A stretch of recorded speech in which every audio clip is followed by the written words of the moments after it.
Amigos, ¿qué tal? Buenos días, bienvenidos a Cuarto Poder. Hoy estamos todavía en cuarentena. Bueno, algunos ya pasamos los exámenes nuevamente de COVID, pero creo que tenemos ya a Guido y a Flor en contacto con nosotros vía Zoom. ¿Cómo se sienten ustedes esta mañana? Estamos a la espera también de exámenes, ¿no? Guido. Sí, muy buenos días, Atenógenes, buenos días, Flor. Buenos días a los radioescuchas que nos sintonizan en las frecuencias de Telemetro Radio y que nos ven por streaming en telemetro.com/radio. Hoy es martes 15 de diciembre del año 2020, año de inicio de la pandemia, año de inicio de la aplicación de la vacuna contra el COVID-19, y ayer finalmente el Colegio Electoral ratificó lo que todo el mundo esperaba.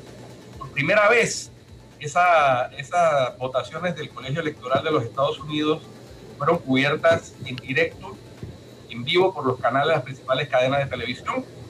Esto porque, en razón de la actitud del presidente saliente Donald Trump, pues era noticioso. Se confirmó lo que había sido ya proyectado por las principales cadenas de televisión, a pesar de las manifestaciones un tanto histriónicas del abogado de Trump, Rudy Giuliani, y de los que se niegan a aceptar la realidad de la decisión mayoritaria de los estadounidenses en las urnas. Sí, ya se definió entonces. Ya está claro. El Congreso debe ratificar esto y el 20 de enero tomará posesión al mediodía el nuevo presidente de los Estados Unidos, Joseph Biden. Sí, ya se define entonces las elecciones en Estados Unidos después de la votación del Colegio Electoral. Flor, buenos días, ¿nos escuchas ahora sí? Flor. Bueno, parece que Flor no nos escucha, así que seguimos con Guido. Guido, y acá hay mucha actividad. Ayer hubo toda clase de especulaciones sobre el tema de la ampliación de las restricciones producto de la gran cantidad de casos de COVID. Parece que el anuncio sí va a ser hoy, cuando hay consejo de gabinete, y según lo confirma la propia Cámara de Comercio en un comunicado que emite después de una reunión que mantuvo con el presidente de la República. Sí, así parece. Todo indica que es inevitable que se tomen algunas medidas para evitar aglomeraciones, sobre todo en este mes, y a partir de hoy, pues, que ya es la última quincena del mes de diciembre, en donde las fiestas navideñas, las fiestas de Año Nuevo, tradicionalmente convocan gran cantidad de personas alrededor de la mesa, alrededor de bebidas, frutas, etcétera. Entonces, me imagino que las medidas van a ir en esa dirección. Ya ayer vimos que un supermercado de la localidad tomó medidas por su cuenta para evitar principalmente que los padres de familia vayan con los niños a los supermercados. Es decir, solo se permite la entrada de una persona por familia. Evidentemente eso es muy difícil de controlar, pero sí se puede controlar que no vayan con niños, que es hacia donde va destinada esa medida.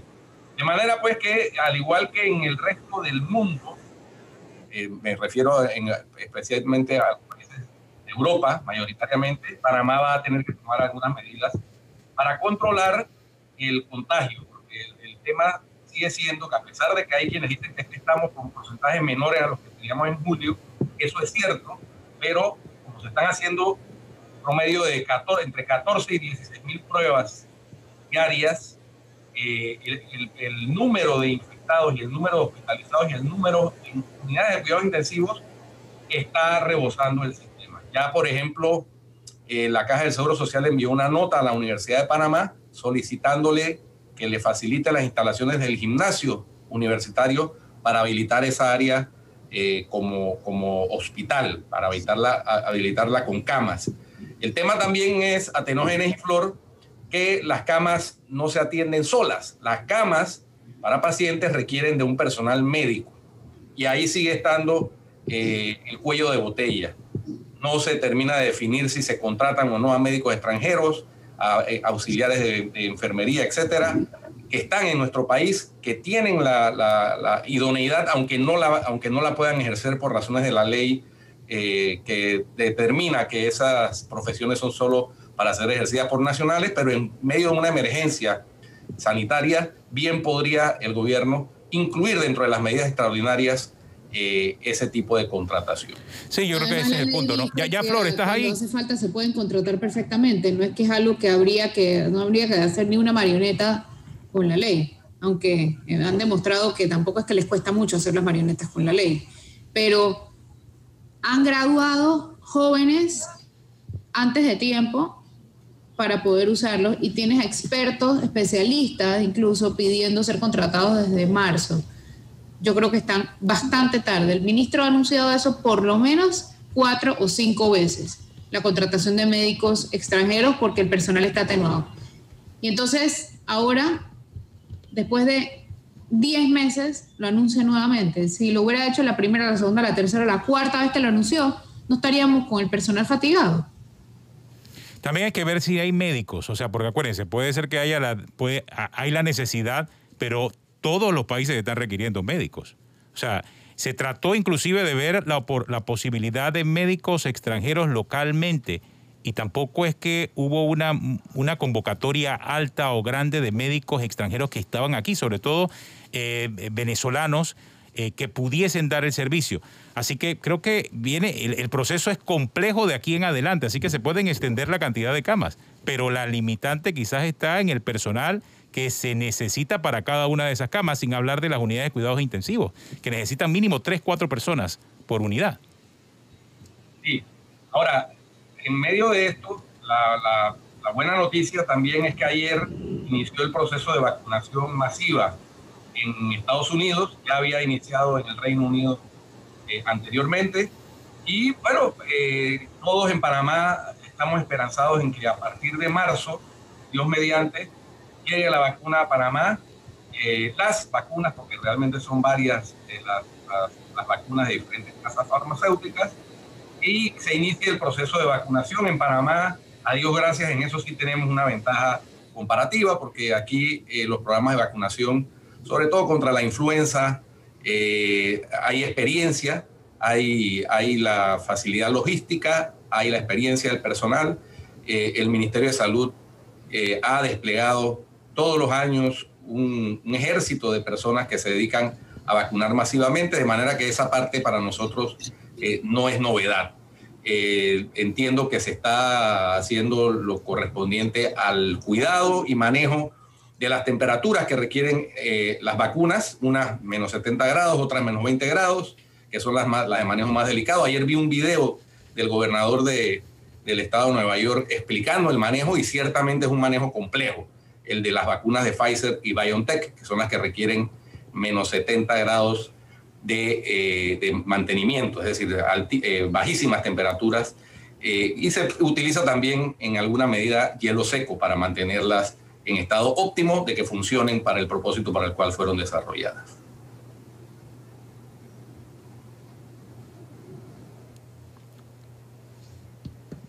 Hay más también sobre este tema de las vacunas que creo que hay que detallar, y los tiempos específicos sobre el cual las vacunas llegarían a Panamá, que ya creo que las autoridades han explicado. En los primeros 3 meses del próximo año estamos hablando de que aproximadamente estarán llegando al país cerca de 500,000 de dosis, del primer medio millón de dosis de la primera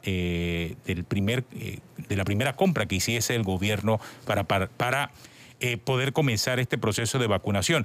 Hay un personal específico que es el que va a enfrentar y el que se le va a colocar la vacuna. Acá en el caso panameño, como en la mayoría de los países, como podemos observar, está el personal de la salud, que es la primera línea de salud que está recibiendo esa vacuna. De igual manera también, como en el resto de los países, falta ver aquí en Panamá si la distribución de esa vacuna se va a realizar a través de los centros de salud, porque esa es una gran pregunta que queda todavía pendiente, que me imagino que se irá resolviendo en la medida en que estemos más próximos a la llegada de la vacuna.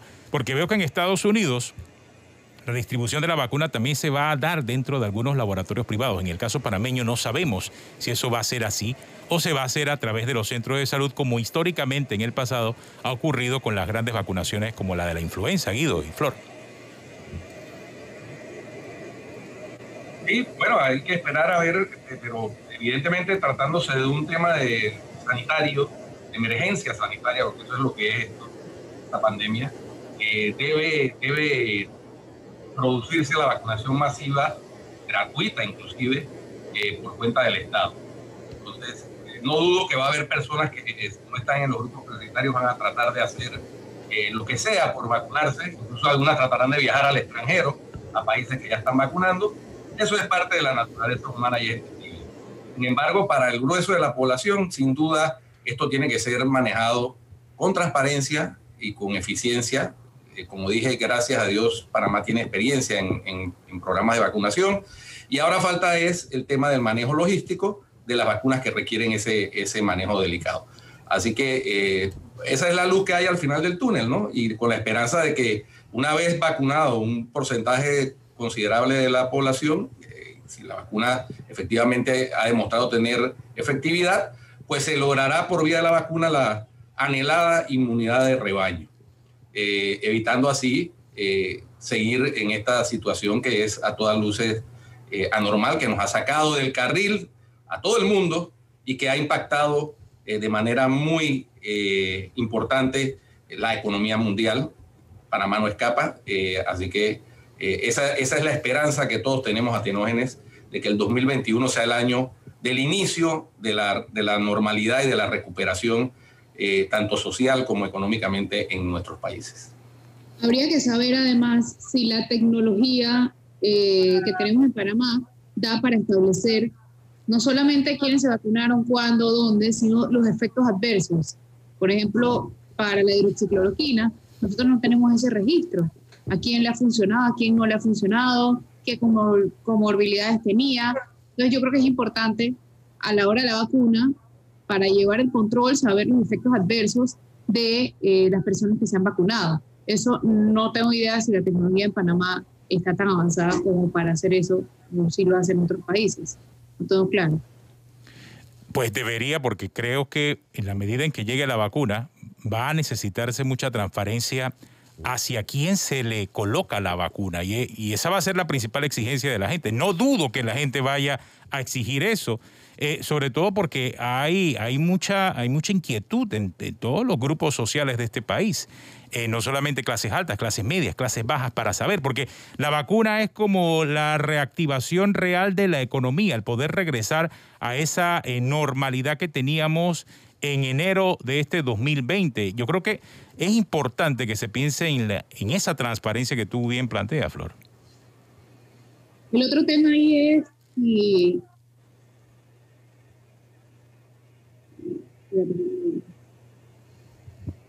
Te escuchamos, ¿se cortó?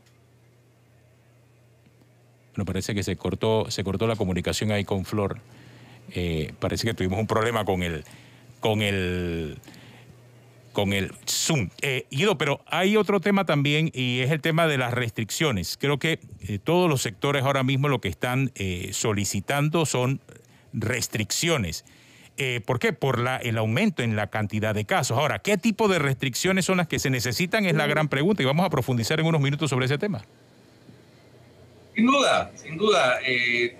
Yo creo que las restricciones tienen que ser tomadas con pinzas y tiene que ser básicamente cercos sanitarios en donde hay la propagación del virus. Eso está siendo monitoreado tanto por el gobierno, por las autoridades de salud, como un grupo privado que es el grupo Todo Panamá, que está haciendo labor de trazabilidad y labor de tratamiento incluso y de suministro de ayuda a las personas contagiadas. Por supuesto que de manera muy limitada, porque es un grupo que no cuenta con los recursos ni humanos ni económicos con que cuenta el Estado.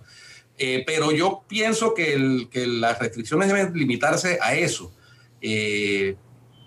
Entiendo que las autoridades quieren evitar la aglomeración de personas fiestando, haciendo fiestas en este mes, sobre todo en los barrios populares, que es una tradición. La gente en la calle celebra la Navidad, qué sé yo, el Año Nuevo, etcétera. Y allá pueden también enfocarse las restricciones sin afectar de manera significativa el comercio local, que es la preocupación que tienen la Cámara de Comercio y en general todas las personas porque es que la afectación, la gente cree que son los empresarios los únicos afectados. No, se afectan los empresarios, se afectan los empleados de esos empresarios, se afecta la economía, porque esos empleados, cuando se les suspende el contrato, pues no tienen ingresos y no consumen. Entonces es un círculo perverso, que es lo que se quiere evitar. De manera que ojalá que esta vez el anuncio sí sea importante y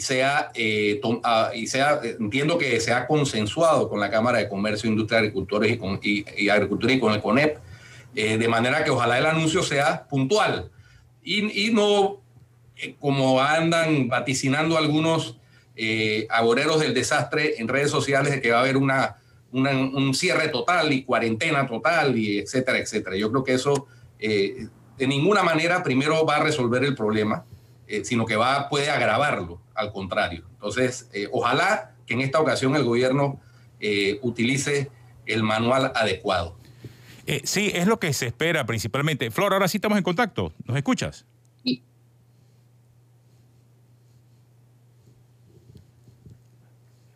Bueno, es lo que se espera en este momento.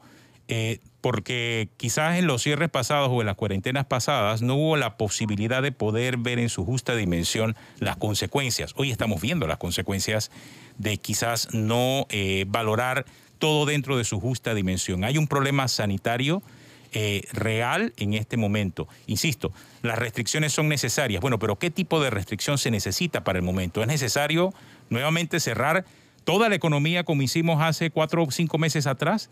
¿Es necesario establecer nuevamente una salida por horario, por género y por número de cédula?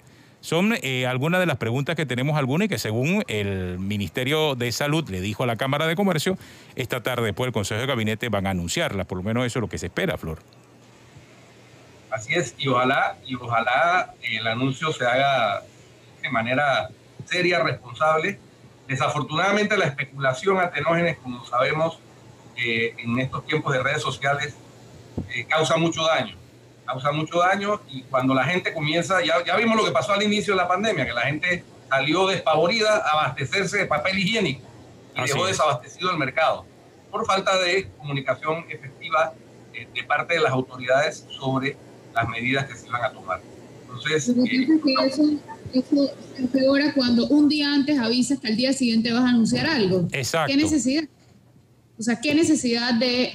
Eso es como cuando le dices a tu novio, quiero hablar contigo. O sea, eso que después, quiero hablar contigo mañana. No, hablas cuando tienes que hablar. O sea, la gente está súper ansiosa y esto no ayuda. Entonces, el anuncio del anuncio, además no van a empezar punto porque nunca han empezado en punto desde el inicio de la pandemia. Entonces, no sé, no piensan en la salud mental de la gente. La gente está súper ansiosa. Y lo que tú decías, Guido, de ir al supermercado, eso todavía se está viendo. Las filas en el supermercado el sábado eran no normales porque no sabíamos qué iba a pasar esta semana. Por supuesto, por la especulación que hay y que ha habido en redes sociales. Y ante la ausencia de anuncios de parte de las autoridades, por lo menos para llamar a la calma, y de acuerdo contigo, anunciar que se va a hacer un anuncio produce un efecto perverso en la población, que es salir a abastecerse, porque ante no saber qué medidas se van a tomar, claro, la gente piensa que es la peor. Y eso es perfectamente entendible desde el punto de vista psicológico del ser humano. Por supuesto, y esto es lo que se viene dando desde el inicio de la pandemia. Entonces, como que no aprenden, no sé, no han aprendido ni un poquito en esta pandemia. Tenemos una pausa. Al regresar vamos a hablar con Carlos Ernesto González Ramírez casualmente sobre eso, para tratar de orientarnos sobre este tema de las restricciones y lo que pudiese entonces, o el análisis que pudiese hacerse de manera efectiva para que realmente sean efectivas en la parte sanitaria y a la vez también no termine de afectar mucho más la economía de lo que ya la tenemos. Una pausa y ya regresamos aquí en Cuarto Poder.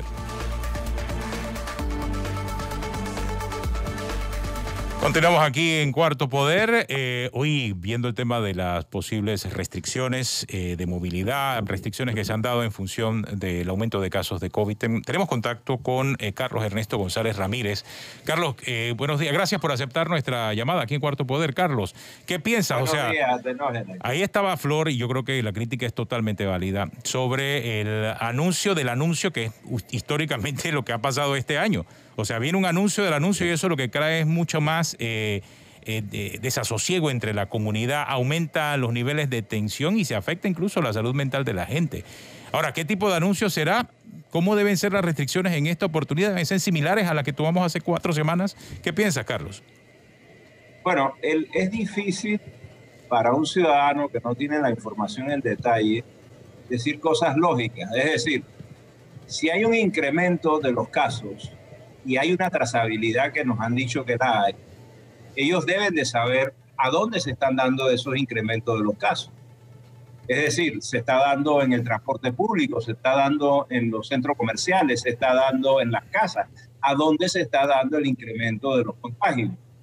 Porque en la medida que tú sepas dónde se da el incremento de los contagios, tú puedes tomar medidas específicamente para ello. A lo mejor es un área geográfica, a lo mejor es en situaciones en donde la gente está trabajando.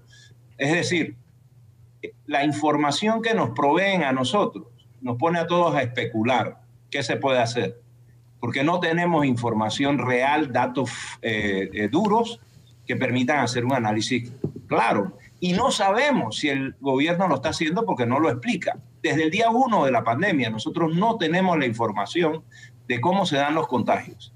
Es evidente que cuando hay contagio comunitario es difícil hacerlo, pero ellos con el nivel de trazabilidad que dicen tener, debería haber indicios bastante claros de hacia dónde está apuntando el origen de ese incremento de los contagios. O si es generalizado también. No sabemos. Entonces, ¿cómo uno puede sugerir nada sin tener la información de base? Es especulando. Carlos, tú históricamente, desde el inicio de la pandemia, te has opuesto a las restricciones impuestas, esto que queda cuarentena. En este momento, como están los números, ¿estarías de acuerdo en un cierre? Es que el tema está en el tipo de medidas que se han tomado en Panamá en comparación con países que le ha ido mejor que a Panamá, sin tomar las medidas que ha tomado Panamá. Por ejemplo, cuando hablamos del incremento de casos y de las medidas más fuertes en Holanda, pues no hay toque de queda. No hay toque de queda. Lo que hacen es cerrar actividades no esenciales, prohibir aglomeraciones de más de 5 o 10 personas, prohibir las fiestas, o sea, pero la gente tiene libertad de movimiento. No han prohibido la libertad de movimiento. En la mayoría de los países no lo han hecho.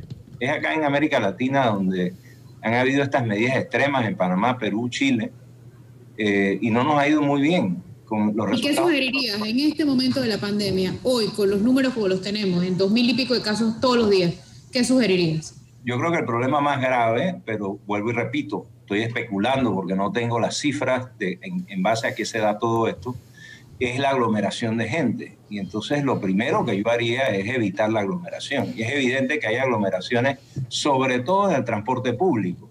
Hay aglomeraciones irregulares en algunas fiestas y cosas que se dan en barrios abiertas. Hay aglomeraciones en centros comerciales. Entonces lo que tienes es que atacar primero ese tipo de situaciones de aglomeración que se están dando en distintas realidades que se ven, que nosotros los ciudadanos lo estamos viendo todos los días. Pero vemos, por ejemplo, que el problema del transporte público no se ha atacado desde el primer día, especialmente de Panamá Oeste y de Panamá Este. Sin embargo, hay una obsesión con las playas. Entonces, esta cosa que es como inexplicable, porque yo no sé cuánta gente se contagia en las playas, pero sospecho que muchas menos de las que se contagian en el transporte público. ¿Por qué el énfasis? O el tema del énfasis con el licor. ¿Qué tiene que ver el licor con la pandemia? Es decir, mi molestia, si se quiere, no es que se tomen medidas, es que las medidas primero...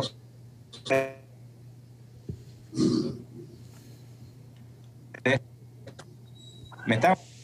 Sí, te estamos escuchando. Adelante, adelante. Sí, Carlos, continúa. Ahora sí. Sí. Y lo que dicen los tratados internacionales en materia de derechos humanos. Primero, si van a tomar medidas, esas medidas tienen que ser en proporción al daño que hay. Y eso tienen que explicarlo. Segundo, tienen que ser por un periodo de tiempo específico. Decirle a la gente hasta tal fecha. Eso es lo que hacen todos los países. Panamá es el único que no dice fecha. O sea, voy a tomar medidas del 21 al 2 de enero. Ok. Los ciudadanos ya sabemos, tenemos una certidumbre de cuál va a ser el proceso. Y puedes decir, el 2 de enero vamos a revisar, dependiendo de cómo esté la situación, podemos renovar las medidas o no, bajo estos parámetros. Pero hay que ser claro y no generar el nivel de incertidumbre que se está generando, porque la destrucción económica es todavía más grande ante la incertidumbre. Y en esta ocasión sería... El 75% de los casos, 75% de los casos están en San Miguelito. La población. Perdón, no te oí. Y yo tampoco te estaba escuchando, disculpa. 65% de los casos están en Panamá Este, Panamá Oeste y San Miguelito. Quizás lo que han recomendado los doctores es aislar esos lugares, hacer un cerco sanitario en esos lugares. ¿Eso parecería sensato? Podría ser, pero probablemente lo más sensato es ver por qué está dándose allí. Yo sospecho, porque no tengo pruebas de que tiene que ver con el transporte público, que es un desastre en Panamá, no es de ahora, desde hace mucho tiempo, y no se ha hecho nada para resolverlo. Y pensaría también que hay un problema en lugares donde hay aglomeración de carácter comercial. Y eso se puede controlar con mucha facilidad. Puede ser que haya una situación también de fiestas y cosas por el estilo, de reuniones fuera de la burbuja familiar que se estén dando en el área, pero no lo sabemos. Y si eso es así, ¿cómo lo controla? Porque la experiencia que tuvimos con el toque de queda más fuerte que tuvimos en junio-julio es que el nivel de contagio era enorme y estábamos todos encerrados. Entonces como que eso no funcionó muy bien. O sea, el porcentaje, por ejemplo, de incidencia, el porcentaje por contagiados, que había menos pruebas, era casi de 30%, ahora estamos en 18%. Claro, ahora somos más las pruebas y es más gente, obviamente. Y eso tiene un impacto entonces en los servicios de salud. Pero hay una situación aquí en donde volamos sin instrumento, pues, actuamos sin instrumento, no sabemos. Sabemos que es en esa área geográfica, pero ¿por qué se está dando? No nos han dicho qué está saliendo de los estudios de trazabilidad que se están haciendo. Carlos Ernesto, Guido, adelante. A propósito de volar sin instrumentos y de actuar sin manuales, esta semana tú tuviste una experiencia que diste a conocer en Twitter, en un retén de la policía. Me he enterado de otras personas conocidas que incluso en el Telepolis aparece si la persona en algún momento marcó positivo o negativo, y se están produciendo abusos también con eso, de llevar a las personas que aparecen en el Telepolis como positivo, aunque tengan la prueba de que están negativos, ante un juez de paz, una casa de paz. Eso, a pesar de que hay hasta un video circulando del comisionado encargado de estos operativos de retenes, de cómo debe ser el procedimiento en los retenes, cuántos policías debe haber, cuántos conos debe haber. Sin embargo, vemos que los policías hacen su retén prácticamente privado. Yo no sé tu experiencia con eso. Pusiste un tuit que se volvió viral, más de 145,000 impresiones e interacciones, también una cantidad, llamando a la gente a defender sus derechos frente a estos abusos. Sí, hay una situación como de estado de sitio en el país, completa y absolutamente innecesaria, porque no creo que tenga un efecto positivo. Si observamos por el lado de la enfermedad, yo dudo que las personas salgan a menos que tengan necesidad de salir.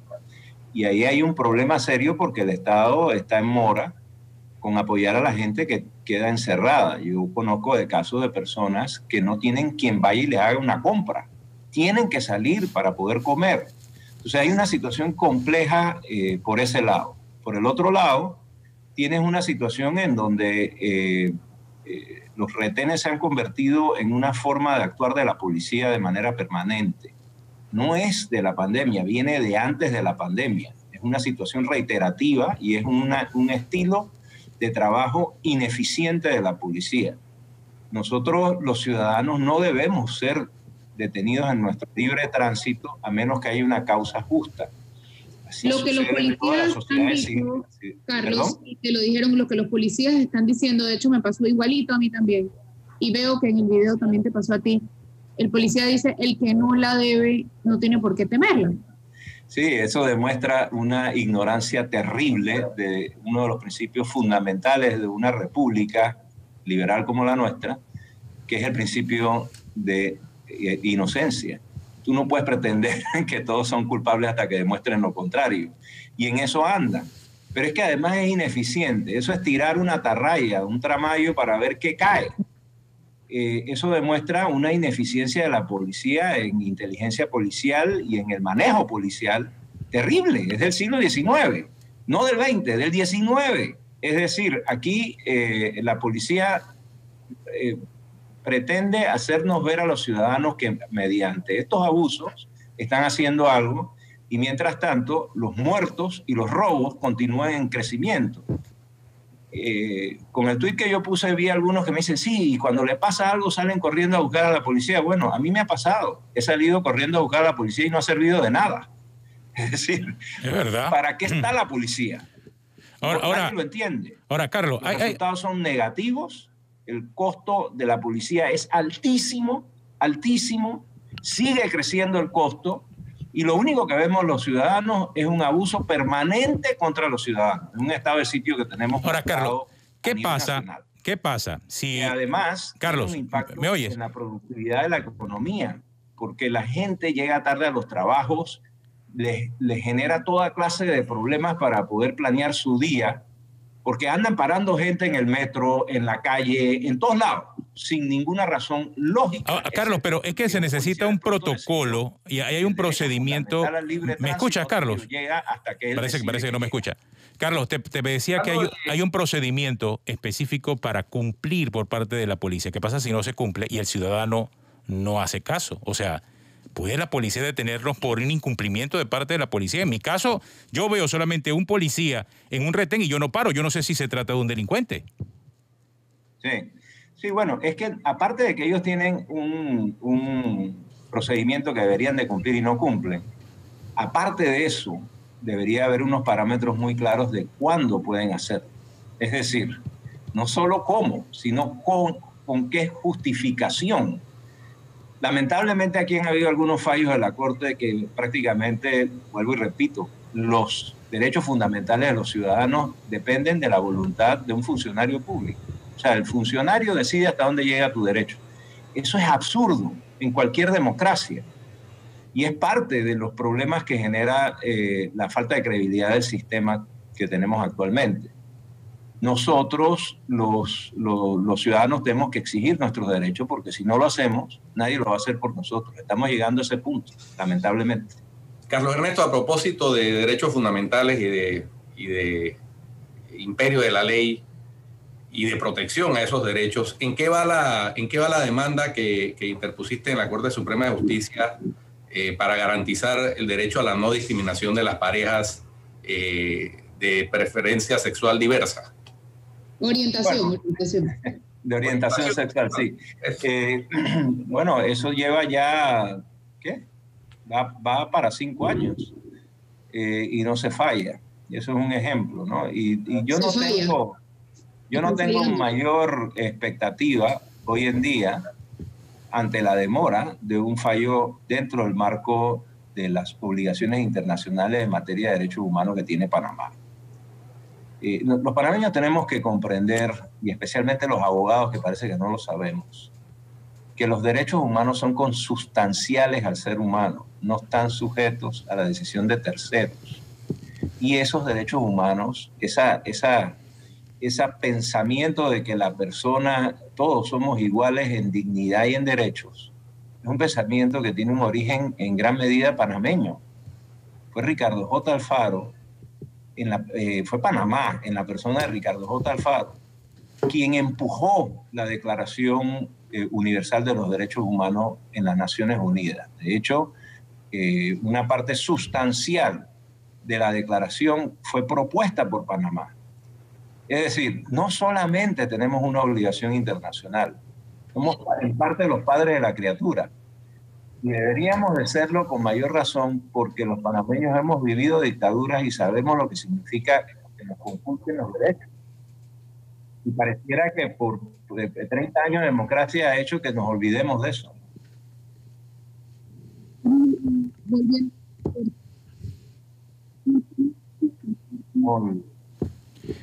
No te escuchamos muy claro, Flor. No se escucha. Sí, parece que tenemos ahí un problemita con el audio. Este tema de las restricciones, Carlos, definitivamente que se van a tomar con mucho cuidado, dadas las características y las circunstancias del tiempo en que vivimos. Se ha pasado por mucho.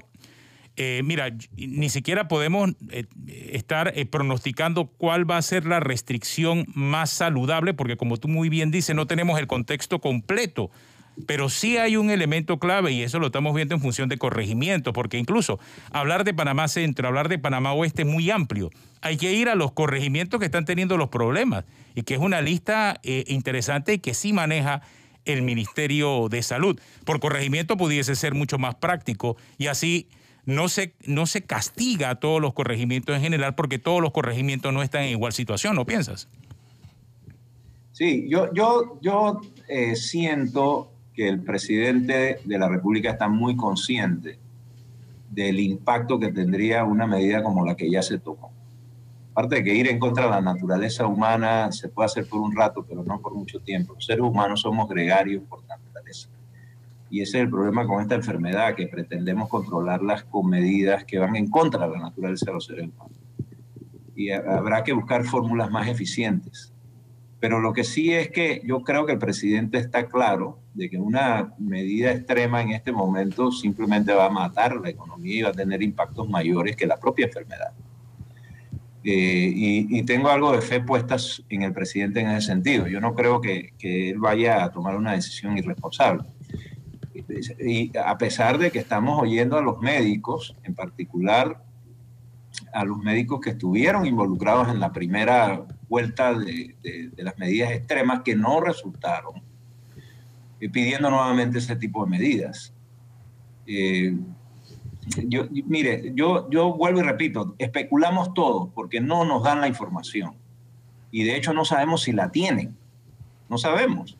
Y como no hay conferencias de prensa abiertas en donde se puedan preguntar las cosas, ni los ciudadanos tengamos acceso a información pública, es un misterio. Pues estamos en manos de la voluntad de los funcionarios públicos y sobre la base de una fe, no sobre la base de un sustento claro de las cosas, metiendo miedo, digamos.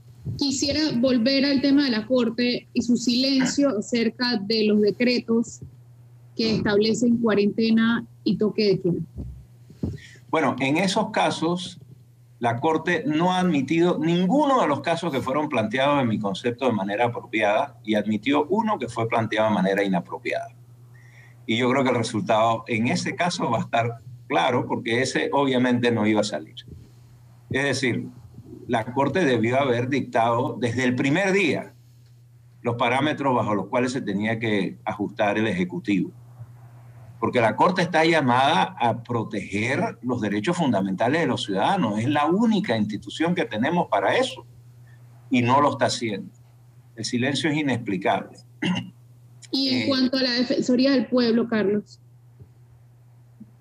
Yo la verdad es que la Defensoría del Pueblo, la actuación que yo he visto con el tema LGTBIQ me demuestra que hay una situación de falta de conocimiento del alcance de los derechos humanos y cómo se deben de proteger. Sin embargo, también he visto al defensor del pueblo tratando de poner orden en el tema de los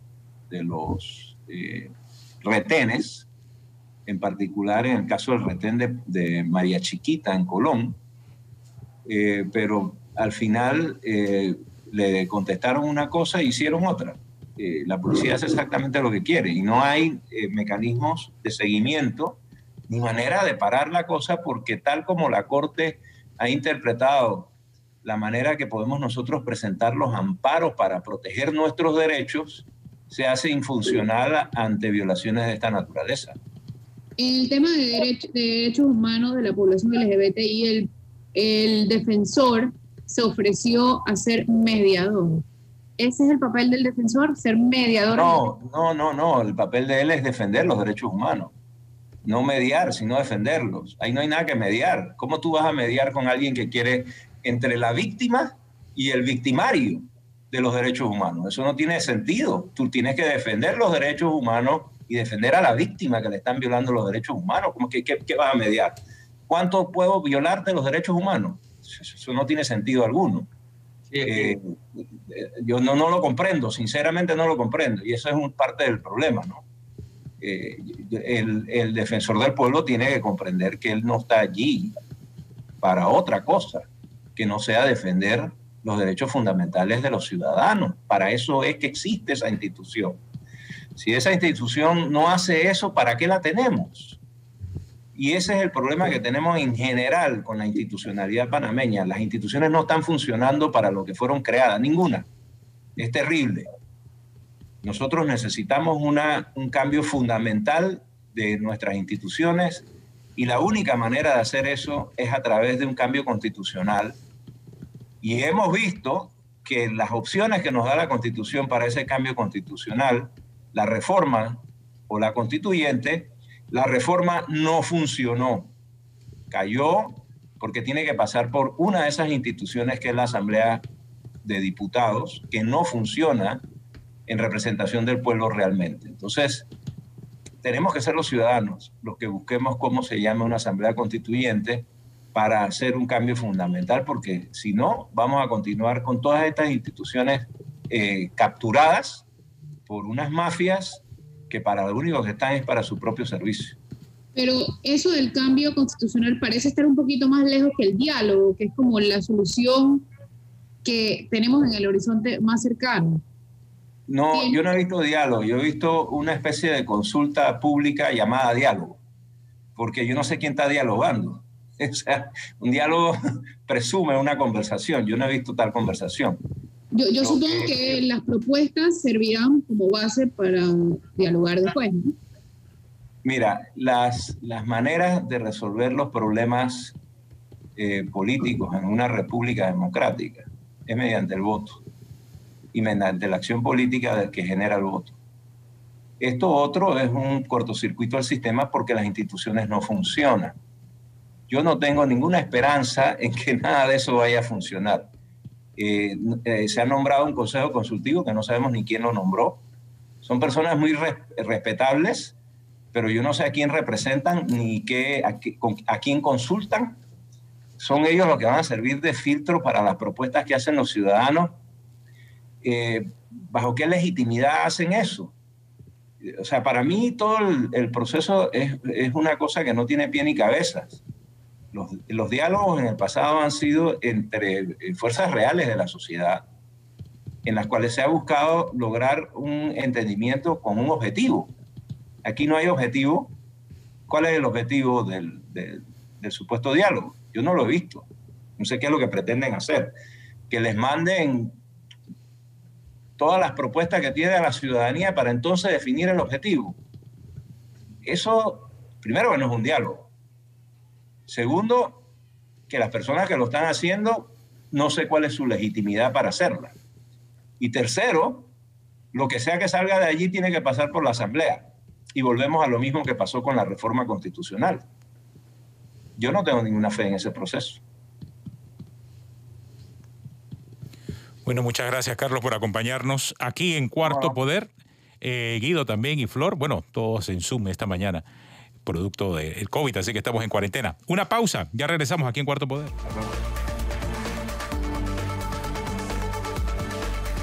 Bueno, continuamos aquí en Cuarto Poder. Definitivamente que la gran expectativa del día va a ser este asunto, este anuncio que debe hacer el MINSA esta tarde y que ya parece que está confirmado que sí se dé esta tarde para que ya por lo menos haya tranquilidad entre la comunidad. Guido, Flor, ¿me oyen? Y cómo no, vamos a esperar, vamos a estar atentos a esperar el anuncio.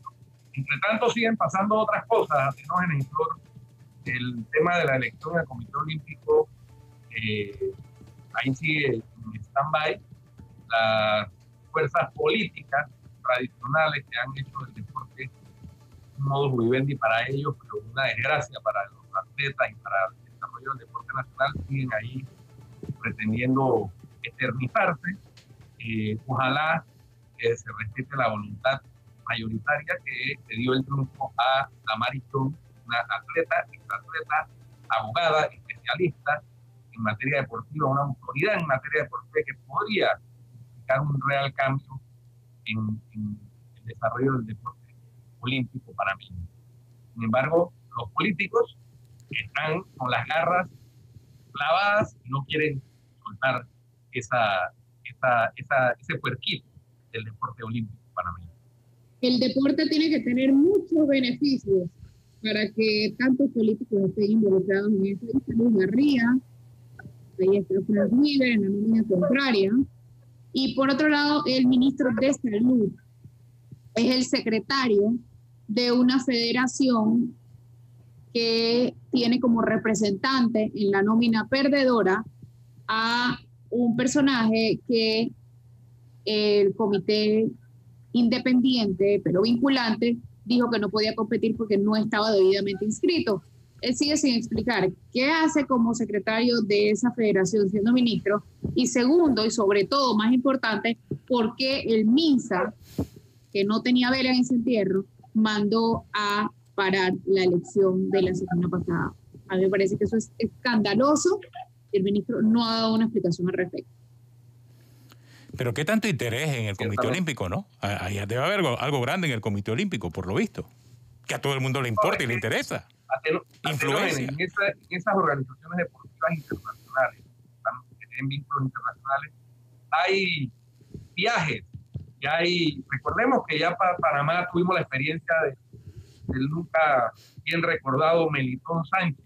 Que se quedó 1 millón de años ahí. Unas Olimpiadas en Barcelona, hubo escándalo de reventa de boletos y de entradas que eran destinadas originalmente a los federados. O sea, el Comité Olímpico de Panamá ha ido de un buen punto. Sin embargo, en los últimos años se había logrado sacudir un poquito de los políticos, que sin embargo siguen dominando varias federaciones deportivas. Las mejores federaciones deportivas, sin duda alguna, las que tienen mejores resultados son en las que no están los políticos. Eso está demostrado a través del tiempo. Sin embargo, ahí están, ¿no? Como presa de casa encima de la víctima. Sí, muy lamentable. Y los últimos son los atletas, porque todos quieren participar, pero se dejan siempre a los atletas de último. Gracias, Guido. Gracias, Flor, por acompañarnos aquí en Cuarto Poder, 9:00 de la mañana. Hasta mañana. Mañana estaremos acá todos juntos. Así es. Así terminamos. Ya viene el brunch. Hasta mañana aquí en Cuarto Poder.